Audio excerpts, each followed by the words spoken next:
Welcome to Thrive Deeper, an ongoing conversation with Dr. Matthew Jacoby, author of the Thrive Bible Reading Guides, teaching pastor, and leader of the Psalmist band Sons of Korah. Join us as we go deeper into the Bible, discussing the passages as we read them together with Thrive. Now here's your host, DJ Payne.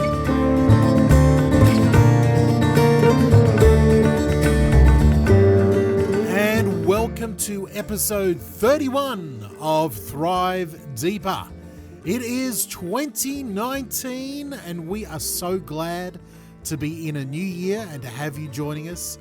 We left off 2018 by starting the book of Nehemiah, and we're going to continue today. Matthew and I sit down and I want you to grab that Bible, open it up to Nehemiah chapter 3 and be ready to go through the next few chapters of Nehemiah with us as we unfold what God is doing to the Jewish people, with the Jewish people through Nehemiah and history around it.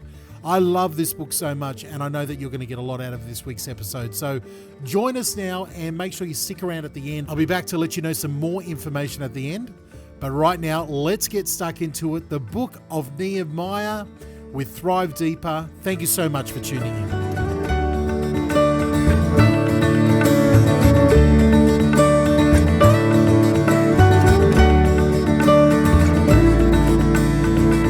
Happy 2019.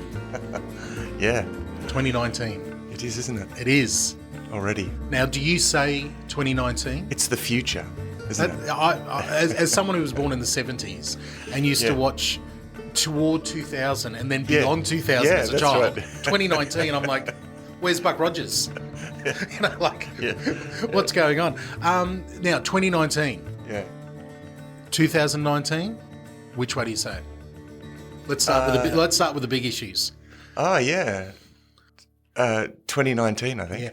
Yeah. I think we're finally, I've always hated people saying 2000, 2001. I always think they should have been saying 20. We're in 2001, 2010 and all that type of stuff. People are catching up with you. No. I think finally now that we're saying 19, 20 sounds right next to 19. Yeah, that's right. Yeah. 2019 sounds like people are liking the sound and then of 2020 is going to go off. Who's going to say 2020? What you know? That's right. There's the hot issues taken care of right at the beginning. Now we're kicking off 2019 with the book of Nehemiah. We are just a little way into it. We finished off the end of last year with an introduction into Nehemiah.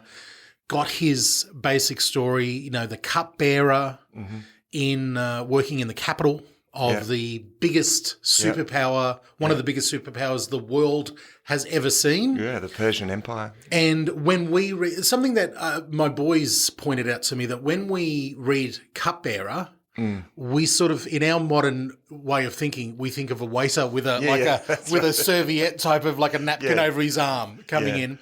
But historically, cupbearer meant like incredibly close, an incredibly powerful position. Yeah, that's right. And you've got to keep in mind that the king, you know, like kings in those days, they kept everyone, like a cupbearer is one of the closest in proximity to the king, but also one of the highest ranks in relation to the king. But he still had to serve the king his drinks. Yeah. So it gives you a sense that the king was way up there, you know, in the stratosphere, and everyone was in the lowly with their feet on the earth. And things like those immediate officials, they would all be eunuchs.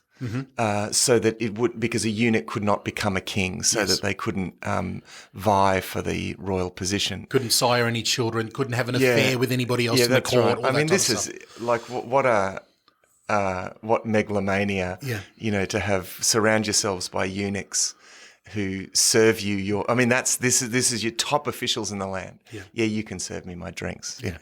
But there was that's the negative side of the situation. Yeah, that's the negative side. Yeah. On the flip side, on the positive side of the situation, Nehemiah had the ear of the king and queen. Oh, yeah, totally. He was a confidant to them. They sought advice from him. Yeah. All those type of things. So that's right. So all of those things aside, it's still a high position. Exactly. And it's still a position of enormous influence. And And Nehemiah is able to utilize that. This is a classic example of God having one of his people in the right place at the right time. It's an example of God blessing his people in their exile, just like Daniel. So we find Nehemiah in this exalted position. We talked about Mordecai in the exile as well, being exalted to a high position. I went looking for it. The idea popped in my head. I thought, see, so Nehemiah's back. You know, he didn't leave with the rest of the gang in the first thing. He's serving in here. He's working in the big bad city. You know, type of thing. How did he get into that position as a Jew, a devout Jew? Yeah. How did he get into that position? I wonder what the family dynamics. And I sort of went looking on a bit of the history of that. Couldn't find anything. Like, it was just like, we don't know. We don't know. Yeah, he just has got this position. You know. Yeah, and I think we're just drawn to see that. Well, this has happened before. It happened to Daniel, and we do know Daniel's story, and it happened to Mordecai, and we do know Mordecai's story. Yeah. And so we assume it's something like that. You know, it's God's providence. Yeah, well, exactly. And God's blessing. Yeah, or whether it's the Babylonian governmental system that looks for the youngest and brightest no matter where they're from. Yeah.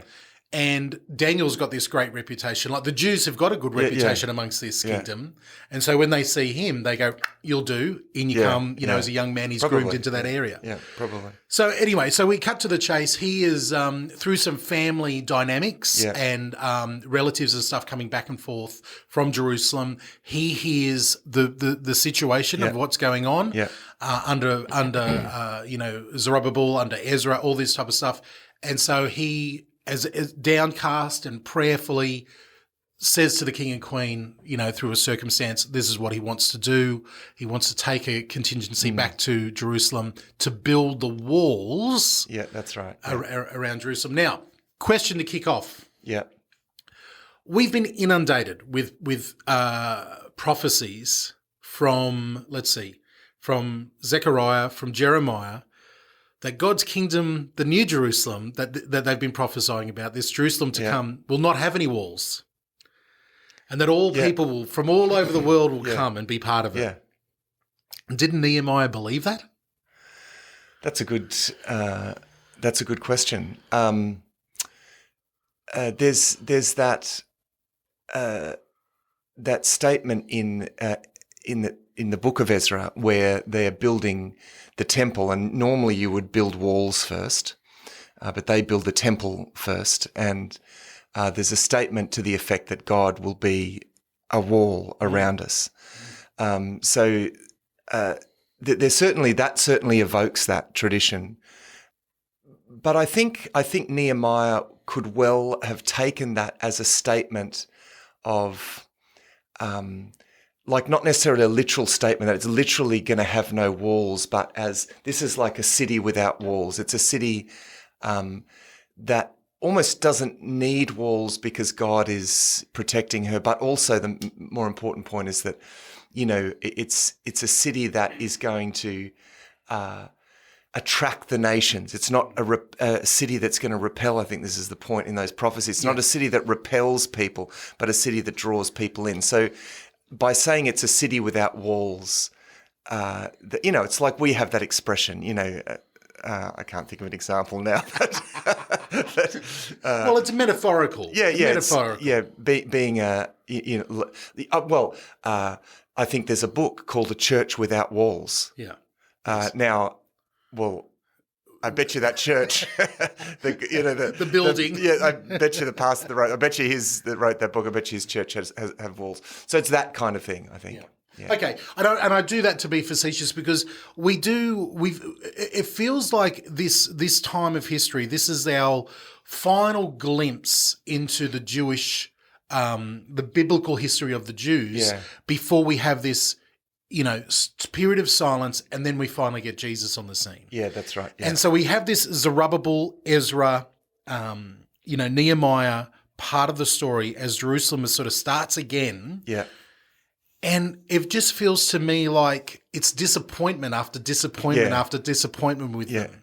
Yeah. We have great victories and these beautiful moments of you know, in each of the stories from Zerubbabel, Ezra, and Nehemiah. Yeah. And beautiful insights into the people. But the hope and everything that was going to be the next, the people are going to be different, and we're going to have hearts of flesh instead of hearts of stone, and everything. We're going to get there, but we don't get there yet. Yeah, that's right. We don't get there yet, and that's important because this is, and in fact, it's really interesting. And we'll get to this in the next episode. Yeah. The total anticlimactic point at which the book of Nehemiah ends, and you think, what? Because this is actually the last bit of Old Testament history. The book of Nehemiah is the last bit of Old Testament history that we have. So it records the last thing, really, and it's a complete anticlimax. Yeah. But that's part of the point, really. I mean, it's wonderful because the walls get built. Giving away the story here, the walls do get built, but. Then it ends, and we'll get to that in the next episode. It ends on this anticlimactic note, but that opens the way for an anticipation of something yet to come. Yeah. And of course, that's the most important thing because the best thing is yet to come 400 years after this with the coming of Christ. So, I mean, the key issue with the building of the walls for Nehemiah is that he sees that, this is the state of the city. This is Jerusalem. This is a city that's meant to reflect the glory of God, and the city is in ruin. So ruined walls mean a ruined city. Mm-hmm. And it's not so much. It's actually not about quickly we need walls because we'll defend ourselves. No, it's actually that the motivation here is we need to rebuild this city because it's a ruin at the moment, and we need to re-establish this as God's dwelling place. One thing I took away from reading it again in preparation to record these episodes is Nehemiah goes into such detail about the people. Yeah, he's obviously he thinks. Yeah, as a like a court recorder, as like a government official, he's recording people. He's making notes on everybody. He knows who's doing what. Yeah. He's very efficient like that. Oh, yeah. But he's recording all these things, and it's like, it's not so much about. It is about the walls. Yeah. But it's about the people coming together as a nation. Yeah. And doing something. Under one banner type of thing. I felt that again. It was really about the people coming together. That's a good point, and I mean that's good because it brings us to chapter 3, which is the list of who does what. And of course, the building of the wall says something. It's like if we at church we left our garden to. Grow with weeds and people drove and it's like, what is this? Like in the middle of the suburbs, it's covered in weeds. And, what would that say about our priorities and our value? So the city being in ruins is a similar sort of thing. But what it turns out that actually the rebuilding becomes a marvelous way of sort of galvanizing the people. So that list in chapter 3 of the who does what, these people go beside these people. I mean, it's an amazing feat of leadership on Nehemiah's part to bring these people together from outlying areas as well. I mean, they're coming in from different towns, and they are shoulder to shoulder building. At work on this building project. This is a magnificent feat of leadership, but it's a magnificent display of unity. So as you say, this is really interestingly, it's almost like there's this symbolism. It's not really about the wall. Yeah. It's not about what they're building. It's about who's doing it. Yeah. And that becomes the most important thing. Definitely. So because it's easy to think, Nehemiah's all about building the wall. Well, actually, what it turns out that the book of Nehemiah and under Nehemiah's leadership, what really gets built is the community. That's what gets built, and the wall is just the object that they work on. Yeah, and it's funny if it was really about the wall, you'd have Nehemiah giving, and there's a little bit of it, like dimensions, locations, descriptions of the wall. He mentions it in passing, but it's like, okay, now the son of Uzziah came over here and worked with this person, and these people work together. Yeah, that's right, and it's all about the people and how much they accomplish. It's not about what they did. It's about who did it. And I think there's a wonderful lesson in that. But it's funny, something that, again, I love to see what is out there in modern church culture as far as commentaries go, books being written, sermons being preached, series being made about Nehemiah. Yeah.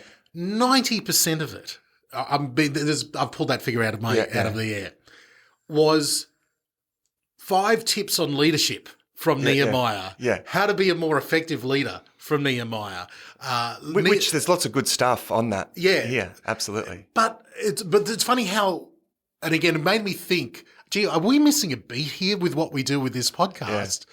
Because we don't get into any of those like applications in the bigger, these great big things like that. We're very much about, let's pull out the historical, let's pull out the narrative, let's pull out the biblical side of it and let that apply itself historically to where we're at. Yeah, and I think that's part of the point of this. I mean, in the Thrive devotional, I do the element of application there. And of course, I also preach, and not all of our listeners would know this, but at our church, we use, One Hope Baptist Church, we use the, just been renamed One Hope Baptist Church, we use the Thrive as a church. We work through that, and I actually follow that plan and preach to that. Which is fantastic. As well, yeah. So, I do a lot of the application there. This is really about really digging in deeper, into the text and understanding the text. And when it comes to the Nehemiah, it is, Nehemiah's leadership comes to the fore there as a theme in this. Although Nehemiah is very careful, if you'll notice, to give credit to God for what happens. All the time. Or at every point. He's not saying, didn't I do a great job? Although he's saying, remember me, Lord, for the things that I've done. And that's a theme. That phrase is a theme throughout the whole book. The whole book finishes off with that. Yeah. Remember me for what I've done. Yeah. Because it sounds like, as a leader, not that he's doubting himself, but he's like frustrated with where the people are at. Yeah. And I think if Nehemiah, and one day we will see him again, but I think if Nehemiah was here and looking at all the books that were based on his life, he would be like, are you serious? You're taking away like the leadership thing? Wouldn't it be how to be a great leader? You're just constantly going back to God, going, help me, help me, help me. Well, there is a prayer in that. There's a prayer of remember what I've done and don't let it all go to waste. Yeah. He's not just saying, God, reward me for it. It's actually remember this. Remember what I've done. Don't let it go to waste.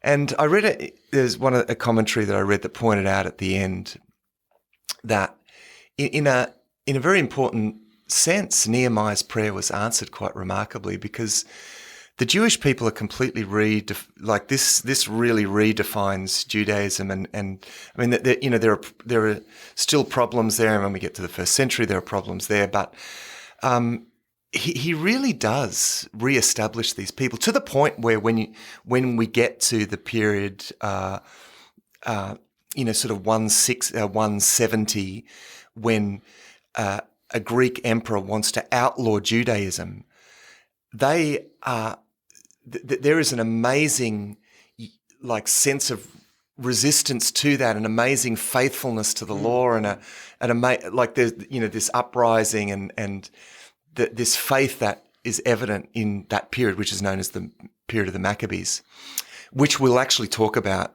in an upcoming episode. We'll talk about those events. But it goes to show actually the remarkable events in the period of the Maccabees, which is from sort of 170 through to about from that point on actually, because the Maccabees win for 100 years, an independent Jewish state that's pretty much as big, or if not larger than that of Solomon, right? And so this kind of goes back to Nehemiah, and the things that Nehemiah established at this stage really set them up for their future. So God answered his prayers remarkably.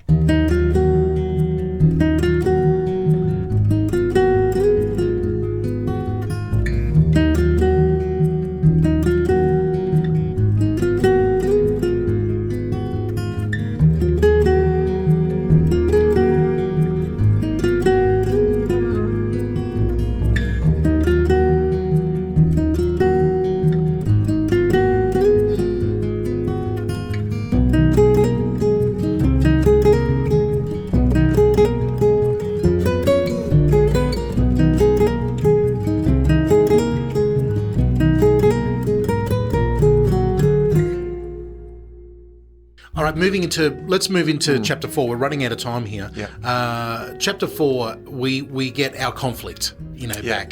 The enemies are back. Of course, they're building a wall, which that's an alarm bell. Because, so for because they don't get the motivation. For Nehemiah, building the wall is about this city displaying the glory of God. It's not about protection. But of course, the neighbours look at that and they think they're fortifying the city. They're fortifying the city. Now, the king knows that it's about, because the king has heard from Nehemiah himself. Yes. But these neighbours... Sanballat and the gang. Yeah, like they're kind of in charge of this district, right? But this looks like we're losing our grip here. We're going to lose our grip on these people. And they've got connections in the city as well, through intermarriage and other. I mean, they've really got some. And they're going to utilise some of those connections. So the first thing that they do is that they mock this. What are those feeble Jews doing? It says in chapter 4, verse 2. What are those feeble Jews doing? Will they restore their wall? Will they offer sacrifice? Will they finish in a day? Can they bring the stones back to life from those heaps of rubble, burn as they are? So they're mocking this, and Nehemiah, in a wonderful way, Nehemiah responds with a prayer. Yeah, it's a classic imprecatory or imprecatory prayer, like. You see all of those kind of prayers in the Psalms, and Nehemiah prays one right here. Hear us, O God, for we are despised. Turn their insults back upon their own heads. That's a classic imprecatory prayer, very much does exactly the same thing as the Psalms do. And the reason I point that out is because this is a man that's steeped in Scripture. This is a man that he is praying according to a pattern. Yes, that has been laid down. Is it just me? Or do I? And I get this picture, and especially later on, that Nehemiah is a short fuse. He doesn't suffer fools lightly. Like when I read this, I read it like he's praying it through gritted teeth. He's like, he's really, really feeling it. Yeah. Well, at one point when he discovers that people had started intermarrying again, he literally pulls out their hair. He says he beats them. Yeah, he beats them. Fuller gets into a fist fight, pulls out their hair, and he's I don't. Yeah, so it's not to be trifled with. Exactly. But anyway, yeah. I wonder whether the books on leadership include that bit. So we move on there. That he's praying. The wall is slowly taking place. Yeah, slowly taking place. They build it to half its height. And that's mentioned in verse 6. And at this stage, well, I shouldn't actually say slowly. It's actually going quite fast. It's quick. It happens quick. But by this stage, the people have worked really hard. They're getting a little worn out. I mean, this is where things get really get tested. Enthusiasm is waning a little bit. These guys, the enemies now, they draw up around the city. In a sense, what happens is like a barricade, like a Union barricade to a work site. Yeah. It's that kind of thing. Yeah. So they're not against the Jewish people because the Jews are living in lots of different towns, but they're kind of barricading the work site. So they're encouraging people to go home rather than build. This is kind of behind the scenes, yes. A little bit, sort of reading between the lines.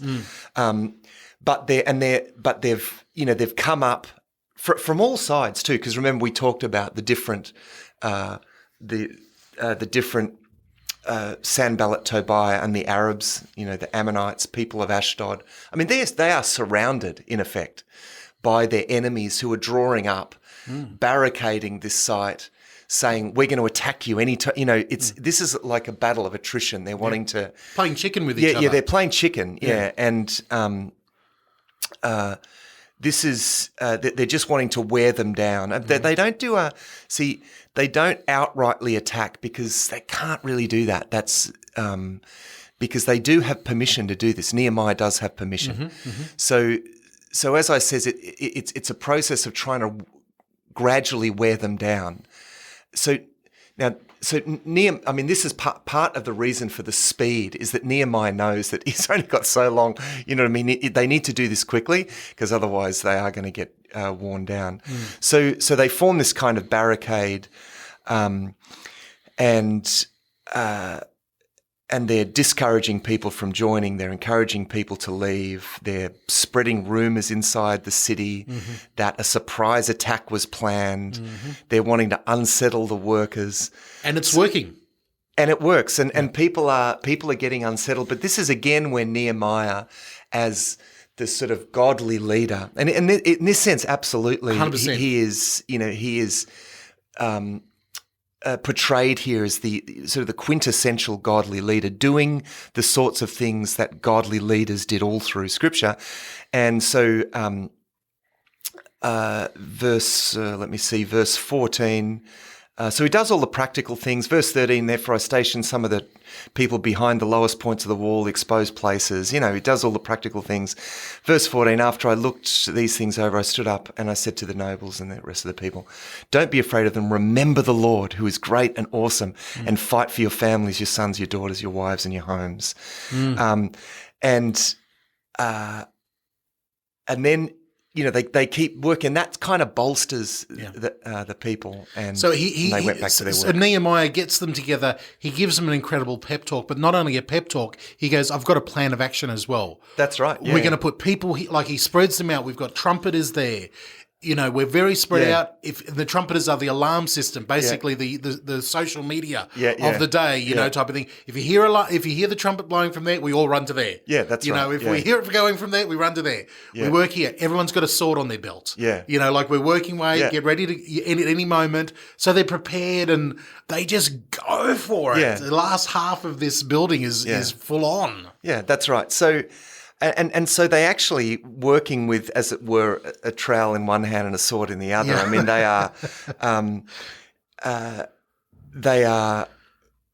they get the job done. Yeah, which is remarkable. In a short time, like 52 days. 52 days. Yep. Yeah, 52 days. They get this job done, which is incredible. It's an incredible feat. Now, practically, do we know dimensions of the wall that was built? Like, is it a fence? Is it a humongous wall around the city? What did they actually make? Well, I've seen a section of the old wall of Jerusalem, a section of the wall that was originally built by Hezekiah. And let me think, it was about, what is this? It's about 4 meters thick. Wow. Okay. Yeah. So the wall probably is 4 that meters. Thick? Yeah. And how tall? Well, I didn't see how tall it was because it was a ruin. But taller than a man, taller than 6 foot. Oh, absolutely. Like you'd be, it'd be easily, like 10. 10 foot high. Yeah. Well, I mean, I even more like 3 meters. Like 3 meters. No, I would go even 20 feet. Like, oh wow, this is a big wall we're talking about here. So, it underscores the fact that this is a pretty amazing effort. Yeah. Not all of the wall would have been torn down. There still would have been repairing sections. They're repairing. Yeah. So it was a repair of the wall. Yes. But there would have been significantly big gaps in it. Yeah. Still amazing, and they get this job done now because as you can imagine, because people have come from the country into the city to build the walls, and they've been working on this for nearly a couple of months. Things back at home, are getting a little hard, a little pressed as we move into chapter 5. You get big time. Oh. You get a sense of this because most men are now busy wall building. Yes. But there's business at home. I mean, and apparently there's a famine that has been going on as well in the region. We read at the beginning of 5. So it's. Does it say that there's a famine? Yeah. In verse 3, others said to Nehemiah, "We have mortgaged our fields, our vineyards, our homes." During the famine. Yeah, that's right. During the famine. There. So things are hard. There's still taxes that they've got to pay because remember they're under under the Persians, and the Persians are still exacting taxes from the land. Yep. So they're struggling to keep up with this now. As a result, people are selling. People are having to borrow money. Yes. The last thing that they want to do is sell their land, because once you sell your land, so actually in some cases, not only do they mortgage their land, they borrow money, and in some cases to pay it off, they're even driven to sell their children into slavery. Yeah. Now the idea.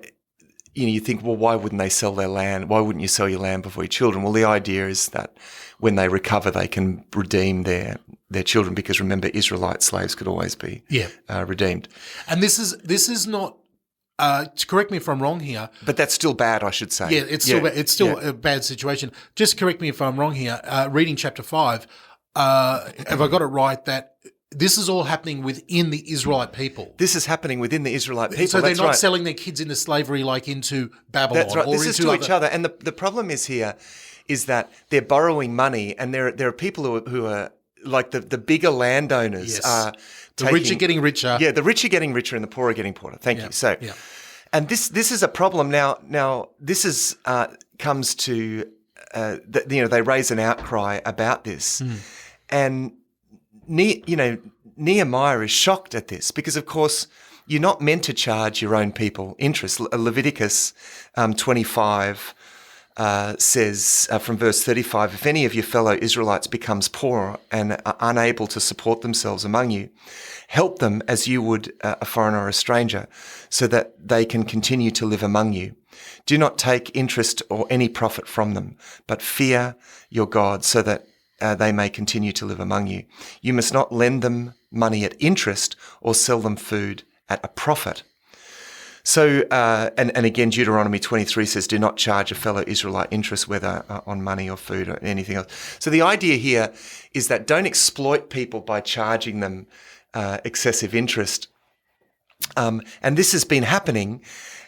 And Nehemiah calls this. Now, the interesting thing here is that, see, Nehemiah himself is he's from a wealthy family. He owns land as well. And talk about leadership. He says, you know what? I'm part of this too.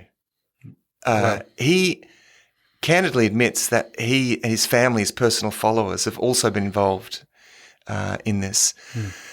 We see that in verse 10. Yeah, verse 10. I and my brothers and my men are also lending the people money and grain, but let us stop charging interest, right? Yeah. So now I think Nehemiah, I think his own lending would have been on different terms, but he's prepared to say, I think he would have done that fairly, because he's a man of the law. But he's saying, you know what? I'm including myself in this. Fantastic. This is not him pointing the finger at these people saying you're not. No, he's actually I'm going to forfeit this. I'm going to forfeit this as well. So it's that Daniel principle of when Daniel prays to God and says, "Forgive us." Yeah, that's right. And Ezra, of course, as Ezra well. Says it says, "Forgive us." Yes. Here, this goes to another level, because he's actually taking blame on himself as well, and saying, "Come on, guys, let's right this wrong." I love before that when when he blows up in front of all the nobles. Yeah. He really goes over the top, and I love that in I think it's in verse 8 there. And they had nothing to say in their defense. It's total silence. Yeah, that's right. Yeah. And then after they are quiet, he realizes he has them, and then he goes, "Okay, I'm involved in this as well. And then he lays out a plan again. He's got a plan. Yeah. And they said. And they're all together. Hooray! Well, let's do this together. Again, he brings the people together, and his personal leadership, his personal ability to say, "I'm involved in this too, and I'm going to be the first one to right this wrong." I know we don't wear robes anymore. We have no fashion like they had back then. They had beautiful robes. But this idea in verse 13 where to make the promise and to show the sign and everything like that, I shook out the folds of my robe and said, if we break a promise, may God shake you like this. from yours. Yeah. I'm like, can we bring back a little bit of that grandiose, promise keeping and stuff like that to each other? Well, they make an oath together. So he, Nehemiah doesn't leave any room for postponement or for second thoughts. Make sure the promises are upgraded into oaths, properly sworn in the presence of the priest, mind you. Yes. And then even not content with that, and this is when he performs this. It's kind of a visual aid. Yes. It's like where he shakes out his robes and he says, what does he say? He says, in this way may God shake out of their house and possessions anyone who does not keep his promise. Now, actually, we see this happening in the New Testament. Acts 18, verse 5 says, when Silas and Timothy came from Macedonia, Paul devoted himself exclusively to preaching, testifying to the Jews that Jesus was the Messiah. But when they opposed Paul and became abusive, he shook out his clothes in protest and said to them, your blood be on your own heads. I am innocent from now on. I'll go to the Gentiles. In fact, even Jesus, when he says to his disciples, if anyone, in Matthew 10:14, it says this, if anyone will not welcome you or listen to your words, leave that home or town and shake the dust off your feet. Yeah. So this is a customary way of expressing. Why don't we do something. more of that? Yeah. Like today, if we have an argument with someone or we've got something, I am symbolically doing this. I mean, you would probably We need to get into some robes first. So the finishing off chapter 5 here with Nehemiah and the officials. We then get the last half of this chapter here where Nehemiah sort of looks back and says, look, actually, let me tell you what happens. For the next 12 years when I was governor of Judah, this is what we accomplished and this is what we did and my servants did. We fulfilled all the promises that we did, basically. Yeah, that's right. And he, again, because of the difficulties at the time, he, as a governor, he has a right to extract a certain amount of resources from the towns and from the people, not only for his own use, but because he's, he has to put on receptions and like diplomats and people coming in we see to the town, and he has to entertain them. In verse 17, I regularly fed 150 Jewish officials at my table, besides all the visitors from other lands that were coming in. Yeah, that's right. So he has a certain right to extract food and so forth, provisions for that, but he doesn't make use of this privilege. So he says, neither I nor my brothers ate the food allotted to the governor. He's paying his own way largely, a little bit like Paul and his tent making. Yes, he's doing the same thing because let it not be said that I imposed any extra burden on you. And he goes to the nth degree to make sure that he didn't. And we know, as you already stated, the resources for him to be able to do that. And he lists what he had to feed them. I had to get an ox and this many sheep and everything else. Yeah. That would have been coming out of his own family's resources. Yeah, that's right. Yeah. Because he came, like as he said, he came from a family of wealth. Listen, nor by the way, he said, nor did I acquire any land. I mean, this is a verse that you could easily be a throwaway verse, but the land that he refers to is that which governors accumulated from people's failure to pay taxes. Yes. You see? Yeah. So he's like a governor could acquire that, and he won't do that. You've defaulted on this. I'm going to take your land back, all that type of stuff. And we finish off chapter 5, with him really revealing his heart, about what he's done. And then we have that refrain, again, at the end of chapter 5, remember me, oh my God, all that I've done for these people, and bless me for it. Yeah, that's right. That little prayer there. Hey, listen, we've run out of time. We want to get into the next couple of chapters. I reckon we do that on the next episode. As we go through Nehemiah again, or as you've been going through this center part of Nehemiah, Matt, I'm going to put you on the spot.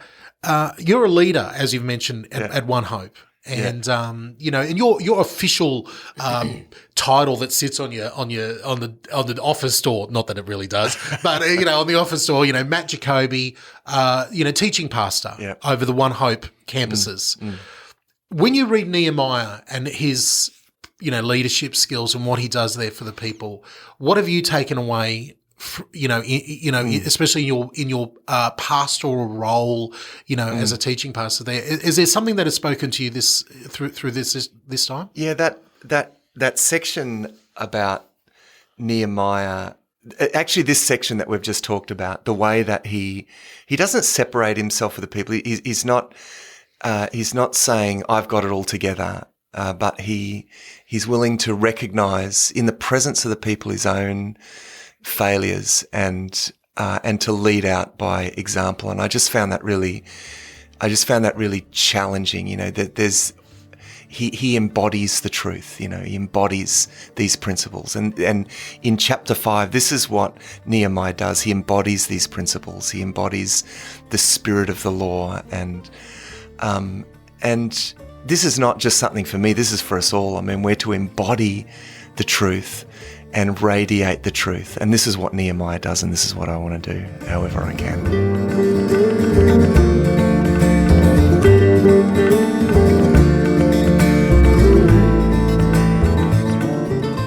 There you have it, the first episode of 2019, episode 31 in the can. We are pretty much halfway through the book of Nehemiah, and can't wait till next week when we dive on in and finish it out. You're going to have to wait until then, but you don't have to wait for us. You can go ahead and read it on your own. You've got the Bible. You can go ahead and spoil it for yourself. Now, thank you so much for joining with us, sticking with us as we transition into a new year. We've got lots of great stuff planned for 2019, and to stay in front of all of it and to be up to date, you want to head over to thrivetoday.net.au. That's thrivetoday.net.au. Right there, you'll find all the ways to connect with us on social media and be able to send us a question as well. Until next week, this has been DJ Payne for Thrive Deeper. We'll see you then. Thank you so much for listening to Thrive Deeper. We value all our listening community. If you are on Facebook, search and like Thrive Today page to get all of our latest updates. Our home on the internet is at thrivetoday.net.au. There you can subscribe to the Thrive Daily Reading Guide and contact us directly. That's at thrivetoday.net.au. Until next time, thrive.